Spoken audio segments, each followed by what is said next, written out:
वनवास के शांत दिन अब पीछे छूट रहे थे। पांडवों के जीवन में स्थिरता लौटने लगी थी, पर नियति को कुछ और ही स्वीकार था। युधिष्ठिर धर्म के मार्ग पर अडिग रहते हुए भी भीतर ही भीतर आशंकित थे। उन्हें झांत था कि सबसे बड़ी परीक्षा अभी शेष है। उसी समय हस्तिनापुर में राजसभा सजी हुई थी। दुर्योधन और शकुनी भविष्य की योजनाएं बुन रहे थे। शकुनी ने धीरे से कहा, पांडवों को युद्ध के मैदान में हराना सरल नहीं, पर द्यूत सभा, वहां धर्म स्वयं असहाय हो जाएगा। दुर्योधन की आंखों में चमक आ गई। यदि युधिष्ठिर को चुनौती दी जाए तो वे इनकार नहीं कर पाएंगे।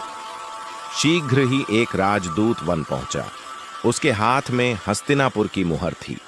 उसने विनम्रता से संदेश सुनाया, महाराज युधिष्ठिर, कौरवों की ओर से आपको मित्रता के प्रतीक रूप में द्यूत क्रीड़ा का आमंत्रण दिया जाता है। सभा में सन्नाटा छा गया। भीम क्रोध से भर उठा, यह छल है, हमें वहां नहीं जाना चाहिए। अर्जुन ने भी आशंका जताई, पर युधिष्ठिर का चेहरा शांत था। यदि निमंत्रण अस्वीकार किया गया तो अधर्म हमें कायर कहेगा, उन्होंने कहा। कृष्ण ने कोई स्पष्ट उत्तर नहीं दिया, केवल इतना बोले, धर्म का मार्ग सरल नहीं होता युधिष्ठिर।